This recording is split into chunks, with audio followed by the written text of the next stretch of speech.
mga kababayan of Joel Villanueva, ito po yung sunod. Tapos na tayo dyan kay Digong. Dito tayo kay Senator Antonio Trillanes. Ito mga kababayan, si Senator Antonio Trillanes, mga kababayan, ay hindi po kumbinsido. Ayaw na gawin witness ang BGC Boys.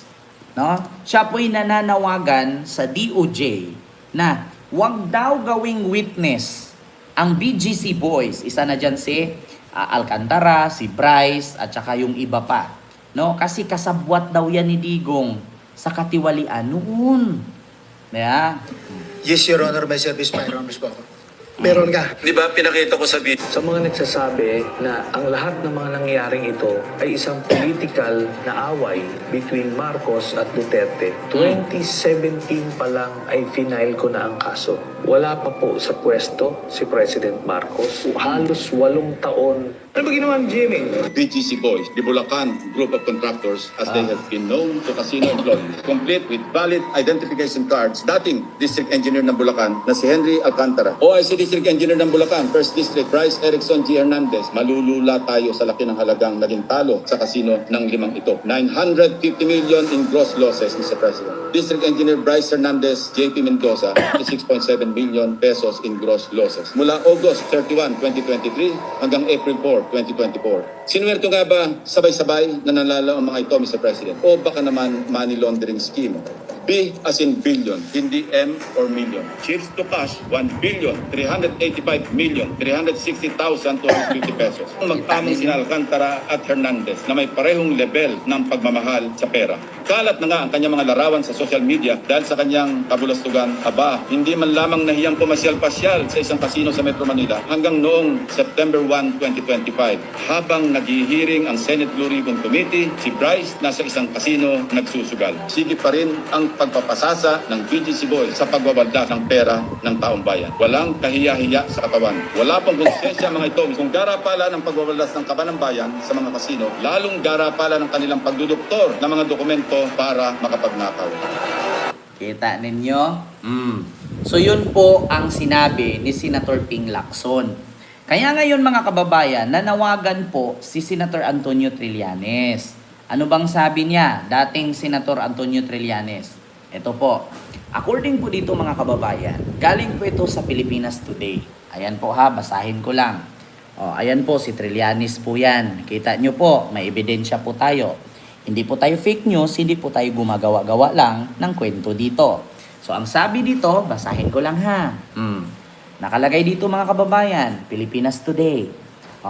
Hinimok ni dating Senador Antonio Sonny Trillanes IV ang Department of Justice or DOJ na huwag tanggapin bilang state witnesses ang mga dating Department of Public Works and Highways or DPWH officials na sina former Undersecretary Roberto Bernardo, dating DPWH Engineer Henry Alcantara at Bryce Hernandez, pati ang mag-asawang kontraktor na sina Sara at Curly Discaya. Bakit? Habang pinoprotektahan nila Bernardo, Alcantara, Hernandez at mga Discaya ang mga kasabwat nila sa Duterte administration, nanawagan tayo sa DOJ na huwag silang tanggapin bilang state witness. Panawagan ni Trillanes. Aniya, pinoprotektahan umano ng mga naturang individual ang mga kasabwat nila sa Duterte administration, kung kaya't hindi dapat sila matanggap bilang state witness. Sila Duterte ang nagpalago ng mga sindikato sa iba't ibang government agency, ani ni Trillanes sa kanyang post sa Twitter. Di ba? Sila Duterte ang nagpalago ng mga sindikato sa iba't ibang government agency. Totoo naman talaga mga kababayan. Bakit? Kung hindi po, inispoiled ni Duterte yan. Kasi nag-umpisa po kasi yan mga kababayan sa Duterte administration. Kung makita nyo naman po at napanood nyo naman po ang pag-amin ng mag-asawang Discaya or ni Sara Discaya na 2016 onward sila na nag-umpisa. At lalo na din po itong si Alcantara at si Hernandez. 2016 sa kasalukuyang DPWH Secretary pa si Mark Villar. Si Mark Villar po ang nagtalaga ng BGC Boys na pinangalanan ni Senator Lacson kanina na tumalo po ng 900 million sugal sa casino sa Maynila. 900 million mula sa pera ng taong bayan. Take note, yung 900 million mga kababayan, napakaraming pabahay na po yun. Napakaraming pagkain na po yun na pwedeng ipakain sa mga batang nasa lansangan. Pwede na natin yung itulong sa mga PWD or di kaya mga school supply sa mga batang hindi kayang tustusan ng magulang or di kaya panggamot sa mga senior citizen na maintenance sa pang-araw-araw. Di ba? Napakalaking pera yon. Pero bakit hindi sila nakulong? Kasi bakit? Ginawa kasi silang state witness. So ngayon, hanggat ganyan sila, ikikwento nila paiba-iba yung statement, paiba-ibang tao ang ituturo, wala pong makukulong dyan. Bakit, mga kababayan? Nag-umpisa na kasi yan kay Miriam Defensor Santiago noon na iniimbestigahan niya yung mga taga-DPWH na meron ding mga ghost project. Pero bakit, mga kababayan, may nakulong ba doon? Wala po, hanggang sa nakalimutan na lang yung investigasyon ni Miriam Santiago noon. 'Di ba? Take note, mga kababayan, sa panahon pa nga lang ni Duterte, yung sinasabi nilang build, may makikita ka ba? Saan po ba natin makikita ang build? Paki-search po, mga kababayan. Kasi kapag ako po, dito, pag ako po ang mag-search dito kung saan po natin makikita ang build, yung iba po bumagsak, yung iba po repair lang, yung iba po pinatayo pero hindi natuloy, yung iba po pinagawa pero hindi nagagamit. Yun po ang ibig sabihin ng build. Build lang, walang tapos, puro lang build, walang nagagawa. Kung meron mang haligi lang. Kung meron man may bubong, walang pader. Kung meron man may bubong, may pader, may haligi, walang pinto, walang bintana. Yun po ang sinasabing build. Kita nyo naman, katulad ni Ma'am Sisha sa Isabela Echage. Nakita nyo naman yung tulay sa Isabela. Bumagsak. Hindi po ba? Nakakatuwa po ba yun? Di ba hindi po? Ilan pong buhay ng tao doon ang napapahamak? Merong nasugatan, merong na-injured. Di ba?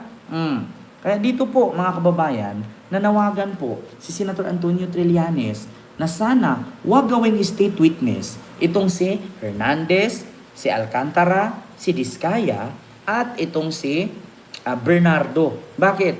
Kasi ito po ang mga kasabwat ni Duterte na mga bumuo ng sindikato sa iba't ibang government agency noong panahon na si Duterte ang presidente.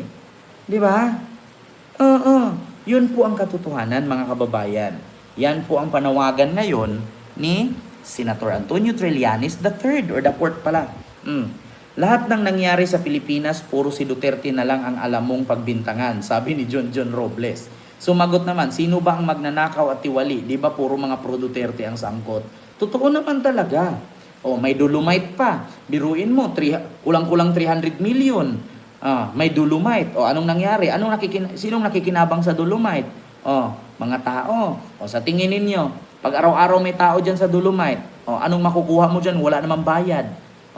Tapos yung dolomite, habang tumatagal yun, habang binabangga ng alon, umaalis. Habang binabangga, umaalis. Yung tumbok-tumbok na dolomite na lagpas tao, magiging hanggang paa na lang yun. Kasi habang tumatagal, habang binabangga ng alon, dinadala ng alon, binabangga, dinadala, binabangga, dinadala, so panipis ng panipis. So para ka lang nagsasayang, para kang bumili ng papel, na pag nabasa, wala nang kwenta. Para kang bumili ng tissue. Kumuha ka ng isa kasi basa kamay mo pero manipis naman. So kailangan humila ka ulit ng 5 para mawala. Bukas magbasa ka ulit, hihila ka ulit ng 5 pero hindi mo iniisip magkano ang halaga. 'Di ba? Yun po yun, mga kababayan. Kaya sabi ko sa inyo, wala talaga. 'Di ba? Tapos na ang kaso, bigyan ng warrant of arrest mga iyan. 'Di ba? Diyos mio. May nakulong ba? Wala pong nakulong. Ito nga, ipakita ko sa inyo, mga kababayan. Hindi lang po sa panahon ni PBBM na may nabisto ng mga taga-DPWH na nagnakaw. Mismong si Miriam Santiago, mga kababayan, ay DPWH, ano na din yan, wait lang, imbestiga na din yan sa Let's sort tayo. Sino ang kasabot doon sa public works? Itong tatlong construction firms na ito. Your Honor, to be frank, we have not identified. Hindi mo ginagawa ang trabaho mo. Senator Lacson, please interrogate so that we can find out who was this person who allegedly gave 70 billion or received 70 billion in connection with this. Your Honor, thank you, Madam Chair. No, you are not recognized. Di ba? Isa din mo, sinong nakikilala mo doon sa public works? Nakikilala mo lang para... Matanong ko po mga kababayan, alam ko po naabutan nyo si Miriam. 70 billion ang usapin dyan. 70 billion. Kung ngayon sa panahon ni PBBM, 500 million ba o 500 billion? Alam ko 500 million eh. Kulang-kulang 1 billion. Dito sa investigasyon ni Miriam Santiago, mga kababayan, 70 billion ang pinag-usapan. May tanong ko lang po, may nakulong ba dito sa investigasyong ito? Pagkakaalam ko po mga kababayan, wala. So may aasahan ba tayo, mga kababayan, na may makukulong ngayon? Kasi dito pa lang kay Miriam Santiago, napakatapang nito ni Miriam. Andyan si Lacson, buhay na buhay, isa din sa investigador. May nakulong ba? Wala. Nasapawan lang, natabunan lang, nauwi lang sa kwento, nauwi lang sa logbook, nauwi lang sa history, pero walang nakukulong. Kaya nga sabi ko sa inyo mga kababayan, tama ang sinabi ni Senator Antonio Trillanes.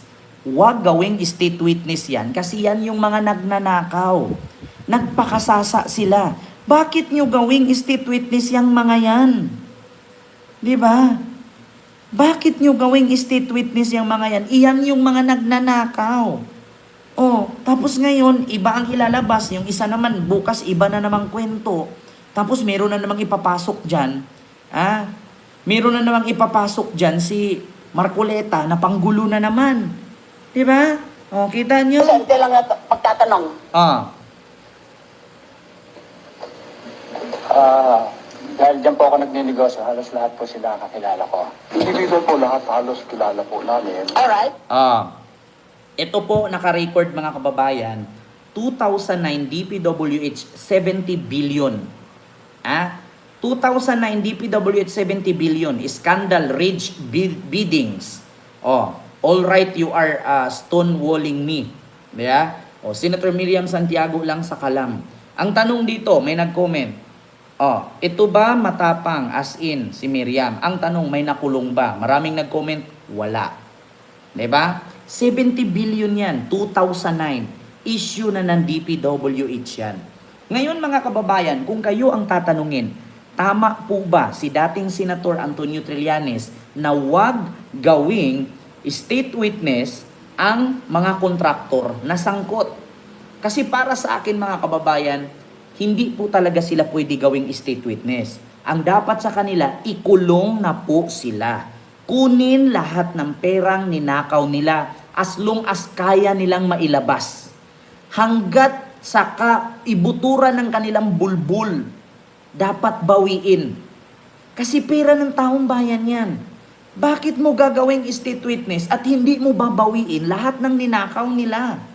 Katulad dun sa ginawa, binalik lahat ni Bryce Hernandez yung mga sports car. Dapat lang, hindi lang sports car, dapat mga relo, yung mga pera, yung Diskaya, napakaraming sports car niyan. Yung bahay nila na almost 600 million.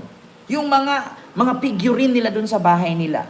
Yung mga flower base nilang napakamahal, yung mga alahas nila. Dapat kinuha lahat yan. Hindi nyo sila pwede gawing state witness. Ikulong nyo na yan. Bukod sa pagiging state witness, walang mangyayari dyan. Pagtatakpan lang nila yan eh. Alam mo sa totoo lang mga kababayan, ang mali lang kasi natin, meron kasing miyembro sa Senado na pinuprotektahan itong mga magnanakaw na kontraktor na ito. Kaya po hindi masabi-sabi kung sino. Bakit? Biruin mo, naghingi ang ibang senador ng listahan 2016 onward. Alam nyo, ang kinuha lang nung si Mark Coleta, ang Senate Blue Ribbon Committee, 2022 onward lang. Yung 2016 sa administrasyon ni Duterte, pinapaliban nila, tinatabas nila, kinakat nila para hindi mapag-usapan yung panahon ni Digong. Yan ang mali kasi mga kababayan. Yan ang mali. Kasi instead na masolusyonan at masugpo kung sino yung kurakot, hindi masugpo-sugpo. Bakit? Meron kasing ibang senador na pinagtatakpan nila yung kapwa nila kaalyado noon. Yun ang mahirap eh. Biruin nyo, 2016 onward nag-umpisa mga diskaya, 2017, 2018. Kumikita sila ng bilyones. Tapos ang hihingiin mo, 2022 pataas hanggang 2025. So thank you na lang yung 2019 at 2022. Pababa, thank you na lang yon. Paano naman yung 2017, 18, 19, 20? Thank you na lang yun. Paano yung nakuha na proyekto ni Mark Villar at pinapa-ano niya sa kanyang pinsan na si Carlo Aguilar na almost 18 billion? Ano yun? Thank you na lang? Di ba? So, hindi na natin pwedeng yun, hindi na pwedeng talakayin yun kasi kay BBM na. Kay BBM na ang pag-uusapan. So, paano yung corruption sa kay Digong? Thank you na lang yun? Ito tignan ninyo, 18 billion. Wait lang. Villar. Villar DPWH. Para malaman ninyo mga kababayan. Kasi administrasyon ni Digong. Proyekto kung hindi sa baluarte nila sa Las Piñas ay sa malaking bahagi naman ng Calabar Zone. Narito ang exclusive agenda report ni George Pakinggan ninyo. Maliban. We have to push for more accountability sa mga projects. Dapat dagdagan pa yung mga measures natin para hindi na maulit yung mga substandard projects. August 19, 2025, nang magsalita si Senator Mark Villar sa Senate Blue Ribbon Committee para isulong ang pagkakaroon ng isang master plan sa flood control projects. At tanong ko lang mga kababayan, paano yan? Thank you na lang yan? Take note mga kababayan, ilan sa mga proyekto na nakuha ng mga Villar na 18 billion ay doon po ginawa sa flood control ng ilog sa kanila na malapit sa kanilang kalupaan ng mga subdivision. Kung hindi flood control or ilog na malapit sa kanilang negosyo na real estates, ay kalsada naman. Mula phase 1 hanggang phase 4. Kita ninyo yan? Pera ng taong bayan, pero doon mo ipagawa na kalsada sa negosyo ninyong pabahay. Pera ng taong bayan, doon mo igawin yung flood control sa negosyo ninyong pabahay. So nasaan doon yung para sa bayan? Yung lupa na nilagyan ng kalsada at flood control ay pribadong pagmamay-ari ninyo yun. Kita ninyo yan? Tapos thank you na lang? Hindi na pwedeng pag-usapan ng 2016 pataas? Di ba? Nakita ninyo? Yung kalsada na proyekto ng DPWH sa panahon ni Mark Villar. Pinagawa doon sa subdivision nila. Pero pera ng DPWH, government money yun. Na instead dapat pakinabangan ng tao, pero yung mga nakatira lang sa subdivision nila nakikinabang. Yung flood control doon sa ilog na malapit ng subdivision nila, sa real estates nila. Doon nila inilagay yung flood control na instead mapakinabangan ng mga tao na malapit dyan, isa na ang tundo, malapit sa dagat, isa na ang dilpan, malapit sa baha. Pero doon ipinatayo nila sa Las Piñas, sa Cavite, sa pagmamay-ari nilang mga subdivision. Pakinggan ninyo, continue. Palakas ng accountability measures sa mga proyekto ng pamahalaan. Si Senator Mark ang nagsilbing DPWH Secretary sa Administrasyong Duterte mula 2016 hanggang 2021. Siya rin ang naglagay sa pwesto ng ilan sa mga itinuturing na BGC Boys o Bulacan Group of Contractors na ilan sa most controversial personalities ngayon sa flood control scandal. Sa pagsusuri ng Billionaire News Channel sa datos ng DPWH, napag-alaman ng aming team na ang isa sa top public works contractor sa Las Piñas na siyang kilalang baluarte ng mga Villar ay pagmamay-ari mismo ng pinsan ni Senator Mark. Doon pa lang butya na yung nila, conflict of interest yan eh. Bakit? Si Mark Villar, isa siyang DPWH secretary sa panahon ni Digong. Tapos kumuha ng project ang kanyang pinsan na isa ding city councilor na si Carlo Aguilar. So, doble ang kanilang conflict of interest. 'Di ba? Bakit? Si Mark Villar nasa gobyerno DPWH, bawal kang tumanggap ng proyekto sa gobyerno kasi may posisyon ka. Yung kanyang pinsan naman si Carlo Aguilar, tumanggap ng proyekto mula sa DPWH sa pamamagitan ni Mark Villar, isa ding city councilor na nagmamay-ari ng isang construction company. So, botcha po ang tawag doon. Kumbaga, sa madaling salita, patay na, binibenta mo pa, tapos kinakain at niluluto pa. Diba? O, doble po ang pagiging conflict of interest. Diba? 18 billion. 18 billion is just a number. But kung bilangin mo yan, yung buong bahay na to, puno to ng pera. Ang dami na po ng 18 billion. Kasya na po ang 60 by 40 square meter na bahay sa 18 billion. Yeah? Ayon sa datos ng DPWH, nakapagtala ang I&E Construction Corporation ng mahigit 4 billion pesos worth of public works contracts sa National Capital Region mula 2016 hanggang 2025. 84 out of 89 projects nila sa Metro Manila matatagpuan sa Las Piñas na nagkakahalaga ng 3.5 billion pesos. Pero sa pagsusuri ng Billionaire News Channel, tila mas malaki ang nakubra nilang mga kontrata sa Calabarzon. From 26... Kita ninyo? Napakalaki. May nagtanong, sabi ni Marsan Mario. Idol, matanong nga, di ba nailabas na yung budget ng 2022 bago mag-eleksyon? So, nailabas na ni Digong. Ganito po kasi yan, Marsan Mario. Anytime po, kahit ngayon, si PBBM, pwedeng maglabas yan ng budget na completed. Pero, kung i-check mo yan isa-isa, halimbawa, binadgetan mo ng 1 trillion for construction, kalsada, city lights, schools, centers, mga buildings, hospitals, 1 trillion. Ngayon, isulat mo doon completed, tapos na. So, yung ligasiya mo bilang presidente, perpekto. Kasi bakit? Completed. 1 trillion, nakapagpagawa ka ng kalsada, tulay, flood control, schools, hospitals, okay yun. Ang tanong ngayon, pag i-check mo isa-isa, lahat ba talaga na proyekto na yun ay naipatayo? Kasi ang dami pong nahuli si PBBM, completed sa DPWH, pero walang project na katayo. Ganun po kasi mga kababayan, ang kalakaran ng DPWH, completed sa listahan, pero walang nakatayo or may nakatayo, tinipid sa materyales. Yun po ay tinatawag na substandard. Sa 1 billion budget, ang mapupunta sa kalsada dyan, 300 million na lang. Yung 700 million, pinaghati-hatian na yon. Kay contractor, kay DPWH secretary, kay congressman, kay mayor, kay foreman, at kay bagman. So, 7 po ang maghahati-hati dyan sa 1 billion. So, 300 million na lang ang mangyayari na proyekto. Halimbawa, ako, 1 billion kalsada. So, paano mo masabi na ang kalsada ay hindi substandard at tatagal ng 10 taon or 20 years, 2 dekada, kung 1 billion ang budget pero 300 million lang ang napapagawa? Kasi may kickback na, may kay chairman pa. Ganun po katalamak ang pagnanakaw sa ating kaban ng bayan. Mga kababayan, kung hindi po tayo magkakaisa, kung hindi po natin tanggalin at baguhin ang konstitusyon, wala pong magbabago sa ating bansa.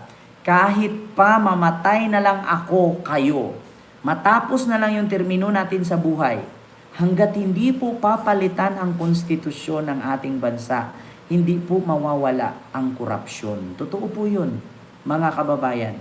Hanggat hindi mo baguhin, hanggat hindi mo tanggalin lahat ng mga nakaupo ngayon, hindi po mawawala ang korupsyon. Mananatilit, mananatili yan. Sa sunod ng 4th generation mula sa atin ngayon, nandyan pa rin ang korupsyon. Bakit? Sabi nga ni Miriam, mga kababayan, ganito yan. Ang kandidatong tanga, mananalo yan kung iboto siya ng butanting tanga.